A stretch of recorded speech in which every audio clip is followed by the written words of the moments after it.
ফরিদপুরের সড়ক দুর্ঘটনায় মৃতের সংখ্যা বেড়ে ১৩, চিকিৎসাধীন ৫ জন আশঙ্কাজনক, ময়নাতদন্তের পর মরদেহ হস্তান্তর। তীব্র তাপপ্রবাহে পুড়ছে দেশ, আগামী সপ্তাহে আরও বাড়ার পূর্বাভাস। পরিস্থিতির জন্য সবুজায়ন ও জলাধারের অভাবকে দুষছেন আবহাওয়াবিদরা। ঈদ ও নববর্ষের ছুটি শেষে আজও ঢাকায় ফিরছে মানুষ। স্টেশন টার্মিনালে ভিড়, স্বস্তিতে ফিরতে পেরে খুশি যাত্রীরা।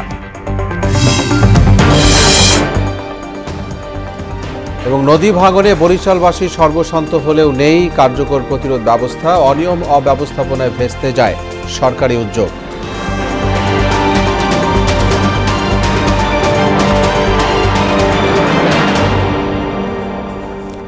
আসসালামু আলাইকুম। আমন্ত্রণ মোহনা সংবাদে এতক্ষণ শুনছিলেন শিরোনাম।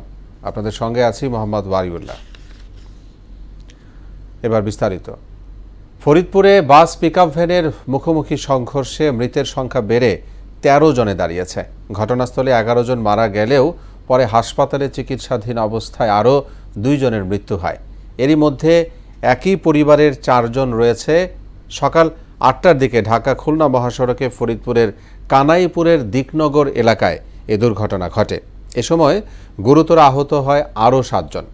চিকিৎসাধীন ৫ জনের অবস্থা আশঙ্কাজনক বলে জানিয়েছেন চিকিৎসকরা। দ্রুত সময়ের মধ্যে নিহতদের পরিচয় শনাক্ত করে ময়নাতদন্তের পর পরিবারের কাছে মরদেহ হস্তান্তর করা হবে বলে জানিয়েছে প্রশাসন। দর্শক, দুর্ঘটনার সবশেষ খবর জানাতে ফরিদপুর মেডিকেল কলেজ হাসপাতাল থেকে আমাদের সঙ্গে সরাসরি যোগ দিবেন সহকর্মী আশিস পোদ্দার। আশিস, আপনি নিশ্চয়ই আমাকে শুনতে পাচ্ছেন। নিহতদের মরদেহ স্বজনদের কাছে হস্তান্তর হয়েছে কিনা এটি জানতে চাই। সেই সাথে আপনি যোগ করবেন যারা আহত হয়েছে তাদের বিষয়ে চিকিৎসকরা কি বলছেন।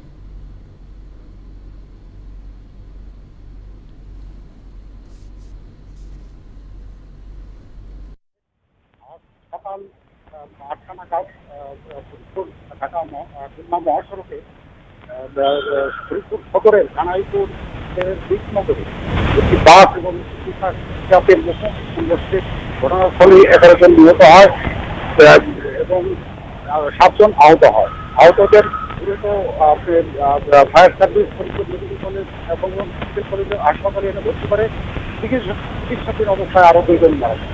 এই নিয়ে মোট মৃত্যুর সংখ্যা দাঁড়িয়েছে ১৩। চিকিৎসাধীন যারা চিকিৎসাধীন আছে ফরিদপুর মেডিকেলে তাদের অবস্থা আশঙ্কাজনক ভাবে দাঁড়িয়েছেন প্রত্যক্ষ চিকিৎসক এবং লাশ ময়নাতদন্তের জন্য প্রক্রিয়াধীন আছে।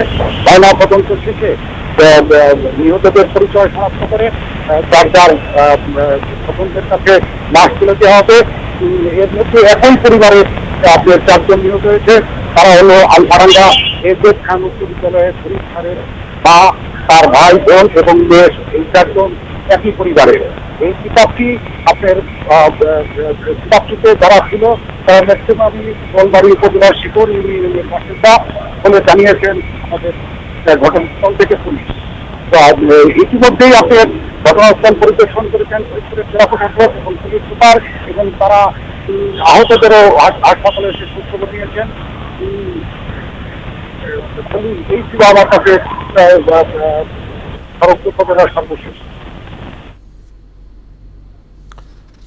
আশিস, আমরা আবারও আপনার সাথে যুক্ত হব পরে। এই মুহূর্তে আপনাকে ধন্যবাদ জানাচ্ছি। দেশের ৬ বিভাগে চলছে তীব্র তাপপ্রবাহ, যার ফলে জনসাধারণের, বিশেষ করে খেটে খাওয়া মানুষের ত্রাহি অবস্থা। আর এটি আরও বিস্তার লাভ করতে পারে বলে জানিয়েছে আবহাওয়া অধিদপ্তর। একই সঙ্গে বাড়বে তাপমাত্রাও। সকালে আবহাওয়ার পূর্বাভাসে এমন তথ্য জানান আবহাওয়াবিদ বজলুর রশিদ। তিনি বলেছেন, গত ১০ থেকে ১২ বছরে তাপপ্রবাহের মাত্রা এবং সংখ্যা ব্যাপক হারে বেড়েছে। বৈশ্বিক উষ্ণায়নের সঙ্গে সবুজায়ন কমে যাওয়া ও জলাধার না থাকাই এর প্রধান কারণ বলে মনে করছেন আবহাওয়াবিদরা। যে হিটওয়েভ এটা মোটামুটি সারা দেশেই চলছে। এটা আগামী আরো 3 দিন কন্টিনিউ করবে, তবে এরপরে একটু কমতে পারে। তারপরে যেটা হবে যে আপনার বিশেষ করে আপনার 20 তারিখে পরে যায় বা 21 তারিখে আবার বেড়ে যাবে। সেক্ষেত্রে তাপমাত্রা অনেক জায়গায় তাপমাত্রা আপনার 40, 41 এমনকি 42 ডিগ্রি তাপমাত্রা ওঠার সম্ভাবনা রয়েছে। ঈদ শেষে আজও রাজধানীতে ফিরছে বিভিন্ন শ্রেণী পেশার মানুষ। একদিন আগে থেকেই অফিস আদালত খোলা হলেও রাজধানীর বিভিন্ন টার্মিনালে ঢাকা ফেরা মানুষের ভিড় লক্ষ্য করা যায়। স্বস্তিতে ফিরতে পেরে খুশি বাস, ট্রেন ও লঞ্চ যাত্রীরা। মানুষের পদচারণায় রাজধানীও ফিরে পেতে শুরু করেছে চিরচেনা রূপ। রাজধানীর বিভিন্ন টার্মিনাল ঘুরে আরও জানাচ্ছেন হুমায়ুন কবিরের রিপোর্ট, জানাচ্ছেন কাজী এহসান বিন দিদার। ঈদের ছুটি শেষে ঢাকায় ফিরছে নানা শ্রেণী পেশার মানুষ। প্রিয়জনের সঙ্গে ঈদ উল ফিতর ও পহেলা বৈশাখ উদযাপন শেষে বাস, ট্রেন, লঞ্চ যোগে ঢাকায় ফিরছেন তারা। কমলাপুর রেল স্টেশনে দেখা গেছে ঢাকামুখী মানুষের চাপ। নির্দিষ্ট আসনের বেশি যাত্রী দাঁড়িয়ে আসার কারণে অনেককেই বিড়ম্বনায় পড়তে হয়। যাওয়ার সময় কত কষ্ট করে গেছি, আসার সময় একই তাই। সিটবিহীন লোক গাড়িতে উঠে আমাদের যারা সিট করছে তারা এখানে উঠতে খুব সমস্যা হয়েছে। ট্রেনে কোনো ধরনের শিডিউল বিপর্যয় নেই বলে জানান স্টেশন ম্যানেজার।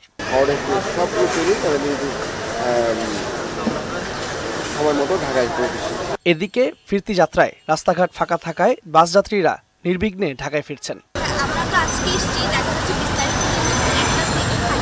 ভাড়া বেশি নিয়েও গন্তব্যে পৌঁছে না দেওয়ার অভিযোগ রয়েছে ফেনী থেকে ছেড়ে আসা বাসের বিরুদ্ধে।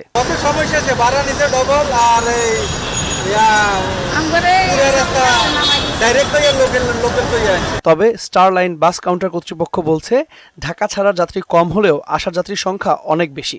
পরিস্থিতি ভালো, এবছর রাস্তাঘাট একেবারেই ফ্রি বলা চলে। আসার যে পরিমাণ যাত্রী ঢাকা থেকে গেছে, অন্যদিকে সদরঘাট লঞ্চ টার্মিনালে দক্ষিণাঞ্চল থেকে লঞ্চ যোগে আসা মানুষের চাপ আগের চেয়ে বেড়েছে কয়েক গুণ।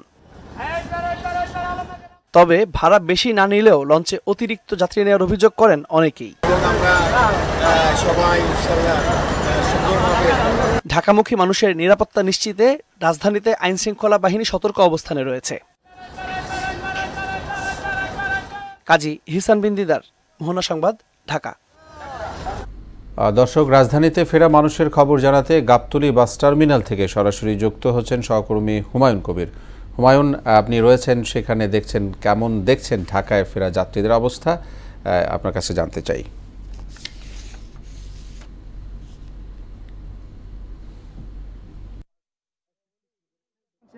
রাজধানীতে মানুষ অর্থাৎ বিভিন্ন শ্রেণী পেশার মানুষ ফিরতে শুরু করেছে। যদিও গতকাল থেকে যে অফিস আদালত খোলা ছিল, তারপরেও আমরা আজকে বিভিন্ন টার্মিনাল আমরা ঘুরেছি। আমরা দেখেছি যে অর্থাৎ মানুষের রাজধানীতে ফিরছেন। তারা বলছেন যে আসলে যাওয়ার পথে তারা যে অর্থাৎ সড়ক পথে এবং কি নৌপথে এবং কি রেল পথে তারা স্বস্তিতে তারা গিয়েছেন এবং কি অর্থাৎ ফিরতি পথেও তারা কিন্তু ভালোভাবে তারা আসতে পেরে সন্তোষ প্রকাশ করেছেন। তারা জানিয়েছেন যে আসলে যদি এইভাবে যদি ঈদ মৌসুমে যদি অর্থাৎ সরকারের পক্ষ থেকে প্রত্যেক জায়গায় যদি এইভাবে যদি তদারকি করা হয়, তাহলে আগামী যে ঈদ যাত্রা তাদের অর্থাৎ ঈদুল আজহার যে ঈদ যাত্রা সেটা আরও সুন্দর হবে বলে তারা আশা জানিয়েছেন। তারা সরকারের যে ব্যবস্থাপনা সড়ক পথে নিয়েছেন, সেই জন্য বলছে যে আসলে বিগত বছরের তুলনায় এবছর কিন্তু বিভিন্ন রাস্তাঘাটে কোনো ধরনের যানজট ছিল না। রাস্তা ফাঁকা থাকার কারণে তারা কিন্তু অনেক দূর দূরান্ত থেকেও কিন্তু তারা স্বস্তিতে তারা রাজধানীতে ফিরতে পেরেছেন। আমরা বিভিন্ন টার্মিনালে আমরা ঘুরেছি। আমরা সকালে কমলাপুর রেল স্টেশনে গিয়েছি। এখানে আমরা দেখেছি যে আসলে দূর দূরান্ত থেকেও অর্থাৎ ট্রেনের কোনো ধরনের শিডিউল বিপর্যয় ছাড়াই কিন্তু তারা তার নির্দিষ্ট গন্তব্যে তারা পৌঁছতে পেরেছেন। সেই পাশাপাশি আমরা অর্থাৎ সদরঘাট লঞ্চ টার্মিনালে গিয়েছি। সেখানেও তারা যে বলছেন যে অর্থাৎ কোনো ধরনের যদি অর্থাৎ বাড়তি ভাড়া না নিলেও কিন্তু অর্থাৎ এই যে লঞ্চে অনেক যাত্রী চাপ ছিল। অর্থাৎ সব জায়গায় কিন্তু অর্থাৎ যাত্রীর চাপ কিন্তু আমরা লক্ষ্য করছি। এখানে গাবতলী, আমি আছি গাবতলী অর্থাৎ বাস টার্মিনাল এলাকা। এখানে আমরা দেখতে পাচ্ছি দক্ষিণাঞ্চলগামী যেসব জেলা আছে সেই জেলার লোকজন কিন্তু রাজধানীতে কিন্তু অর্থাৎ আসতে শুরু করেছেন। তারা অনেকে পরিবার পরিজন নিয়ে আসছেন, অনেকে পরিবার পরিজন ছেড়ে কিন্তু রাজধানীতে কিন্তু আসছেন জীবিকার তাগিদে। বিভিন্ন শ্রেণী পেশার মানুষ কিন্তু অর্থাৎ তারা কিন্তু ভিড় করছেন। অর্থাৎ আমরা দেখতে পাচ্ছি যে অর্থাৎ আস্তে আস্তে যে রাজধানীর যে আগে যে চিরচেনা যে রূপ, সে রূপ কিন্তু ফিরে পাচ্ছে রাজধানী। এখানে অর্থাৎ কিছু কিছু জায়গা আমরা কিন্তু এই অর্থাৎ কিছু কিছু জায়গায় আমরা দেখেছি যে অর্থাৎ একটু যানজটেরও কিন্তু সৃষ্টি হতে আমরা দেখেছি। তো ট্রাফিক কর্মকর্তা যারা আছেন তারা বলছেন যে আসলে অর্থাৎ কিছুদিনের মধ্যে কিন্তু রাজধানী তার আগের চেহারা কিন্তু ফিরে যাবে। তো গাবতলী বাস টার্মিনাল থেকে ছিল আমার কাছে সর্বশেষ। হুমায়ুন, আপনাকে ধন্যবাদ আমাদের সঙ্গে যোগ দেওয়ার জন্য। ঢাকামুখী মানুষের খবর জানাতে গাবতলী থেকে যোগ দিয়েছিলেন সহকর্মী হুমায়ুন কবির। নদ নদী বেষ্টিত বরিশালের অনেক অঞ্চলের মানুষ সর্বশান্ত হয় ভাঙনের কারণে। ভিটে মাটি ও জমিজমা রক্ষায় সরকার নানা উদ্যোগ নিলেও অনিয়ম ও অব্যবস্থাপনায় ভেস্তে যায় এসব পরিকল্পনা। সদর উপজেলার একটি অঞ্চলের একই নদী তীরে বিচ্ছিন্নভাবে সংস্কার কাজ চালায় ঠেকানো যাচ্ছে না নদী ভাঙন। বরিশাল সদরে নদী ভাঙন নিয়ে ওবায়দুল হক মারুফের ৩ পর্ব ধারাবাহিক প্রতিবেদনের আজ শেষ কিস্তি। নদী ভাঙন রোধে স্থানীয় সংসদ সদস্য উদ্যোগ নিলেও সীমিত অর্থ বরাদ্দ এবং উদ্দেশ্যহীন পরিকল্পনার কারণে জলে যাচ্ছে মেরামত কর্ম। বরাদ্দ না থাকার অজুহাতে ভাঙনপ্রবণ একটি অংশ বাদ রেখেই বিচ্ছিন্নভাবে জিওব্যাগ ফেলছে দুটি ঠিকাদার প্রতিষ্ঠান। একই তীরের ইছাগুড়া কালীগঞ্জ এলাকায় ২৪০ মিটারের জন্য বরাদ্দ ১,৫৬ লাখ টাকা এবং ৮,০০০ রাজাপুর এলাকায় ৭০ মিটারের জন্য বরাদ্দ ৫৬ লাখ টাকা। মাঝখানে ৮,০০০ এলাকায় প্রায় ৫০ থেকে ৭০ মিটার এলাকা নদীগ্রাসে রেখেই এপ্রিলে শেষ হচ্ছে মেরামত কর্ম। ভাঙন প্রবণ অংশে মেরামত কাজ না হওয়ায় অকার্যকর হয়ে পড়েছে নদীতীর রক্ষা ব্যবস্থা। ঘরবাড়ি এবং কমিউনিটি ক্লিনিক এবং স্কুল সবকিছু নদীর ভাঙ্গলে বিলীন হয়ে যাবে। চাবেলিদি মৌজাটা বিলীন হওয়ার পরে এখন সেটা ৮,০০০ মৌজা অবস্থান করছে। সাথে সাথে আরও একটি স্কুল সাথে আছে, সরকারি প্রাথমিক বিদ্যালয় এবং মাধ্যমিক বালিকা বিদ্যালয়। দুইটি স্কুলই এই নদীর এখন গ্রাসের মুখে আছে। নদী ভাঙ্গল তো আমাকে বহুত বাড়ি ভাঙ্গল লেগে গেছে, এখন আবার রাখতে কষ্ট করি ভাঙ্গলে যাচ্ছে। প্রায় ৫-৬ ভাঙ্গলের পর এই জায়গায় আইসা আজকে প্রায় ৫০ বছর পর্যন্ত জীবনযাপন করতে আছি। মাঝখানে কিছু জায়গা খালি আছে, ওই জায়গাটা ভাঙনে প্রচুর ভাঙছে, বছরে ভাঙনে ভিতরে ঢুকে গেছে অনেকখানি। যদি এখানে বস্তা ফালানো না হয় তাইলে আরও অনেক ঢুকে যাইবে। পানি উন্নয়ন বোর্ডের নির্বাহী প্রকৌশলী বলেন, স্থায়ী বাঁধ নির্মাণ সহ নদী শাসনের ব্যবস্থা না নিলে শুধু জিওব্যাগ ফেলে ভাঙন ঠেকানো সম্ভব নয়। দুটো কাজের মাঝে আমাদের কিছু গ্যাপ রয়েছে, এই পুরো এবং ওই গ্যাপটা যদি পূরণ করতে পারি তাহলে পুরো কাজটাই আমাদের ওই যে অংশটা আমরা ওই এলাকাটা ভাঙন রক্ষা করতে পারবো। আশা করি সামনে যদি আমরা বরাদ্দ পাই ওই অংশটা কাজ করে দেবো ডিজাইন অনুযায়ী। নদী ভাঙন রোধ ও জানমাল রক্ষায় পর্যাপ্ত অর্থ বরাদ্দ ও সুদূর প্রসারী পরিকল্পনার বিকল্প নেই বলেও মনে করেন তিনি। নদীতে সর্বস্ব হারানো মানুষগুলোর দাবি, বারবার নদী ভাঙনে ব্যর্থ চেষ্টা না করে সরকার যথাযথ ব্যবস্থার মাধ্যমে নদী ভাঙন প্রতিরোধে এগিয়ে আসবে। ওবায়দুল হক মারুফ, মোহনা সংবাদ, শায়েস্তাবাদ, বরিশাল। স্ত্রী শাশুড়ির পর মারা গেলেন রাজধানীর ভাসানটেক কালভার্ট রোডে গ্যাস সিলিন্ডার বিস্ফোরণে দগ্ধ লিটন। শরীরের ৬৭% দগ্ধ নিয়ে শেখ হাসিনা জাতীয় বার্ন ও প্লাস্টিক সার্জারি ইনস্টিটিউটের আইসিইউতে সকালে তার মৃত্যু হয়। এই ঘটনায় এখনও হাসপাতালে ভর্তি রয়েছে লিটনের ৩ সন্তান। বার্ন ইনস্টিটিউটের জরুরি বিভাগের আবাসিক চিকিৎসক ডাক্তার তরিকুল ইসলাম তার মৃত্যুর বিষয়টি নিশ্চিত করেছেন। শুক্রবার ভোর ৪টার দিকে ভাসানটেক নতুন বাজার কালভার্ট রোডের ৪/১৩ নম্বর বাসায় এই দুর্ঘটনা ঘটে।